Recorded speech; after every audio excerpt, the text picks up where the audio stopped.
world is screwed now. A while ago, this humongous comet came crashing into the Earth. Bam! Total devastation. End of the world as we know it. No celebrities, no cable TV, no water. It has rained years. Oh, this is just great! What a fantastic time to be dreaming again, right in the middle of Cali's story. All of that sneaking around, and for what, exactly? Ugh!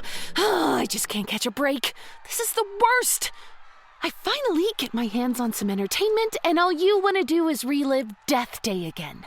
Like I haven't already done this hundreds of times? What a thrill it is to be me. Ugh. Well, it doesn't look like we have much of a choice, so might as well lean into it. I'm gonna be honest, I'm not used to having people here with me for this one, so buckle up, it's not a pretty ride. Oh boy, this is it. The moment where the magic happens. I should probably be doing that narrator voiceover flashback thingy and be all... This is me. You might be asking how I got here, laying on the ugly carpet of the Columbus Convention Center, assorted dice scattered everywhere as a couple dozen zombies just chow down. But let's be honest, you already know how I got here. And even though this is technically the beginning of my story, my unbirthday, as I call it, the day wasn't actually about me at all.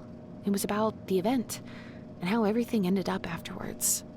I always wondered how it snuck up on us, how the government did such a good job of covering up the rapid spread of the whole zombie thing without any of us knowing that it was right there, knocking on our door. I guess we'll never know, because this is where things get wild for us, listener. If I think back, I can remember all of this like it was in slow motion, and even though it's really weird to be floating above it right now with you, I assure you that those wide eyes of mine aren't really thinking about anything, for better or for worse. You know how you always hear stories about your life flashing before your eyes? Well, all I can really remember is this sense of resignation. Like when you're a kid and you're playing tag, you just acknowledge that you were caught because that's how the rules go. Death, or maybe life, had finally caught up with me. Tag, I'm it. Not Mel, though. Just wait for it. If I remember right, we're only seconds away from her Doc Martens plowing through some zombie face. In 3, 2... there we go! Right on time! You get it, girl! Hey, get the fuck off her! Right now! Reggie, get over here. I've got the other one. Holy shit! These guys are strong. Is this really happening? Hannah, come on, baby. We're gonna be okay. You're gonna be all right. You hear me? Hannah, eyes on me, hon. We're gonna get you some help, okay? Oh, shit! Get him off me, Mel! Gah! Reggie! Hey, get off him! Get off! Thanks. That guy almost bit me. Holy shit, Mel, it's fucking zombies. Now it's not the time for bullshit, Reg. There's no such thing as... zombies. Or at least there wasn't such a thing as zombies. Okay. We've had years of bad movies and what-if scenarios to be prepared for this, right? We need to pull it together. Come on. We gotta pick Hannah up and get her to a hospital. Oh, fuck. Mel? I think she's dead. Don't say that shit. He was right, of course. I was pretty dead. Or at least, kind of. Technically, I was in that floaty space between dead and undead. If it wasn't for the horde of zombies that would have been rushing the hall, my friends may have even seen me stand up, which would have probably been all kinds of traumatizing. But thankfully, the threat of bodily dismemberment was a pretty good motivator to get on out of there. And to, well, leave behind the dead weight. I spent a lot of time in my head after that at first, thinking about it while my body ran around with the horde. Part of me was pretty angry at everything. I obviously didn't feel great about, still being up here, being me, but backseat driving and powerless to do anything except dwell on literally everything while my body ran around committing acts of extreme zombieism. I mostly just hoped something would happen to me, especially in those early days. Like maybe a zombie hunter might run over me with his truck, or some survivor would get lucky and just pow! But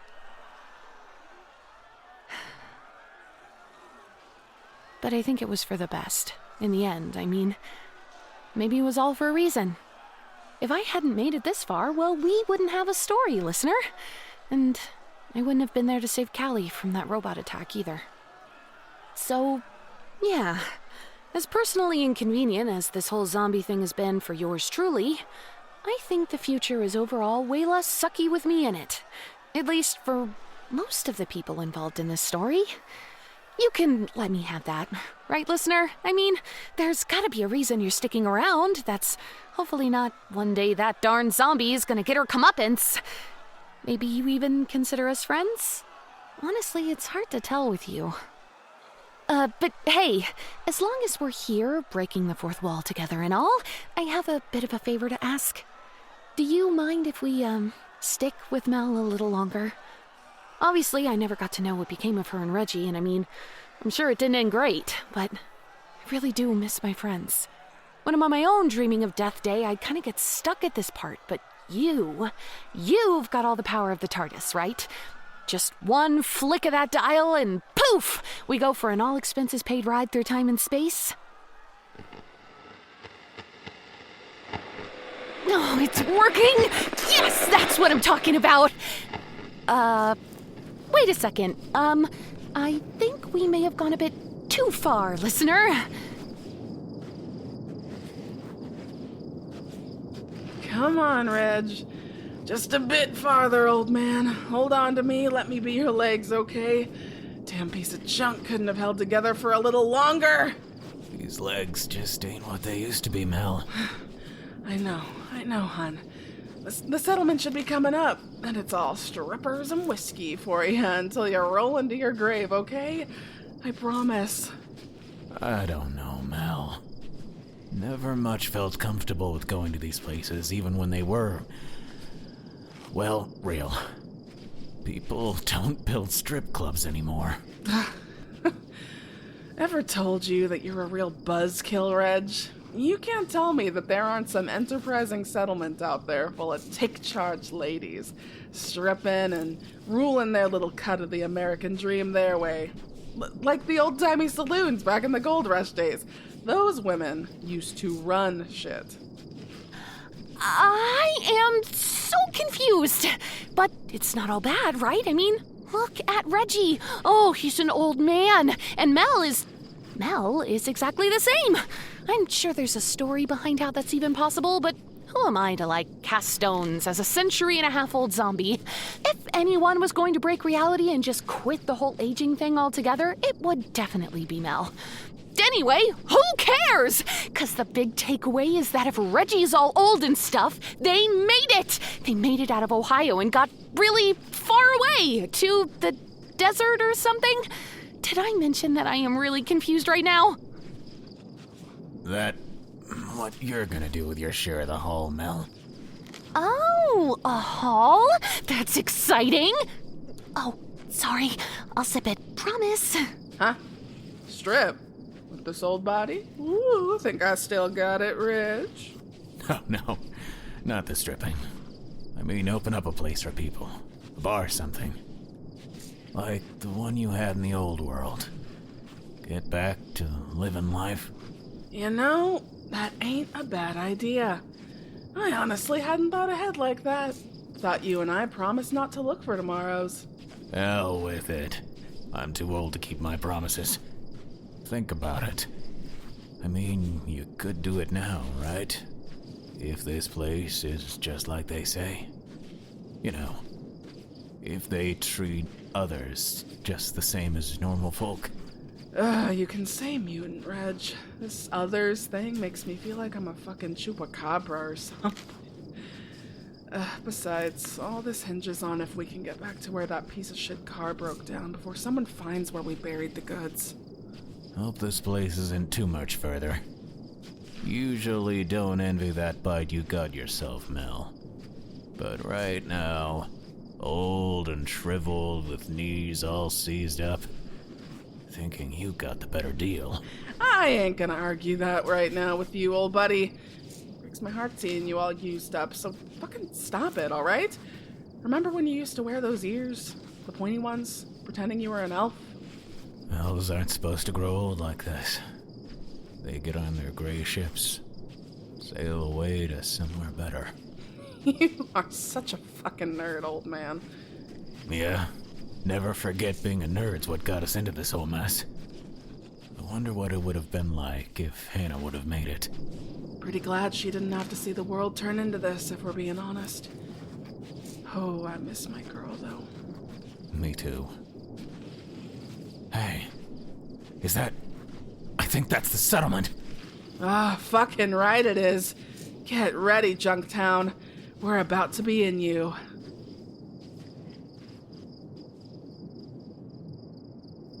Hannah, you need to wake up now.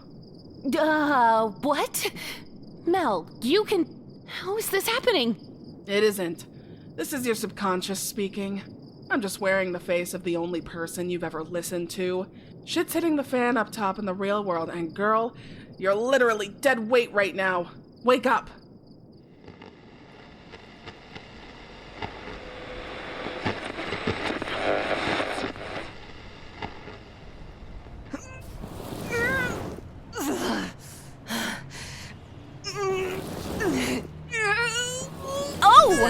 Oh, wow. You were not kidding. Okay, waking up now. Come on, zombie me. We got this. Oh, come on, zombie girl.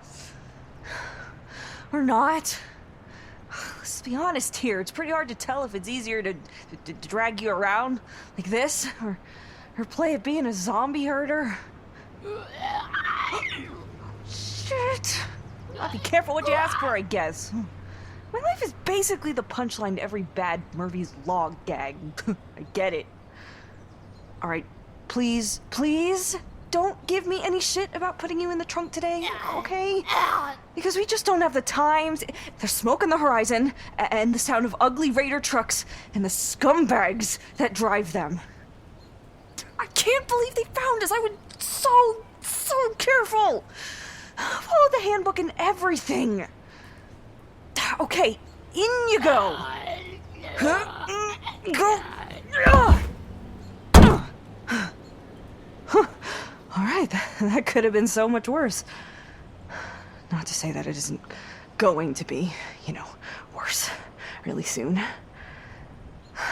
We are not going down without a fight.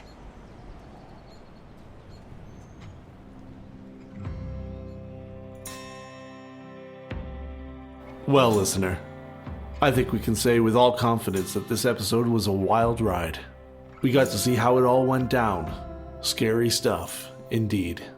Now we have Rictor and his goons on the horizon and the hope that Cali can outrun them.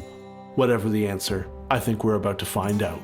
Before we roll the credits, I want to tell you how excited we are to have entered an agreement with a couple like-minded showrunners to introduce our audiences to each other's work.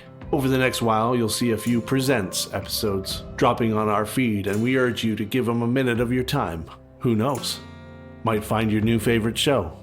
To give you a taste of what we have in store, we're happy to bring you this trailer on behalf of the Ninth World Journal. They're coming up on their 5th season soon, and honestly, it's a trip and a half. One of the things we find pretty cool is that it starts off with a narrative format before shifting to a more dialogue-driven show in its 2nd season after things come together. Either way, here it is. Have a listen. This is a Ninth World Journal. A careless experiment with a teleportation device has left me stranded in random places throughout the Ninth World. While trying to survive in these strange lands, I must find a way to reverse my condition. A Ninth World Journal is a science fantasy audio drama podcast. Subscribe to listen or visit ninthworldjournal.com. Hannahpocalypse has been brought to you by Red Fathom Entertainment and stars Amanda Hufford as Hannah, Will Handford as Jameson, Ryan Hoyle as Reggie, Jordan Rudolph as Mel, Tom Schalk as Rictor, Abigail Turner as Cali. This episode was written and sound designed by Damian Szydlo, with sensitivity reading by Max Shepard. We'd love it if you'd stop by and maybe shoot us a follow on socials. You can find us on Twitter as Hannahpocalypse, and now on Instagram for the first time as Red Fathom Ent. If you like what you hear so far and would like to support the show as well as other future productions like it, you can find us on Patreon under our flagship show, Cybernautica. Patreon is of course a service that allows you to pitch us some money monthly to help keep this show going. Every dollar goes to paying our talent and improving the show, helping us to bring stories like this out of post-apocalyptia and straight into your ear holes. Enough of that though. Until next time, listener.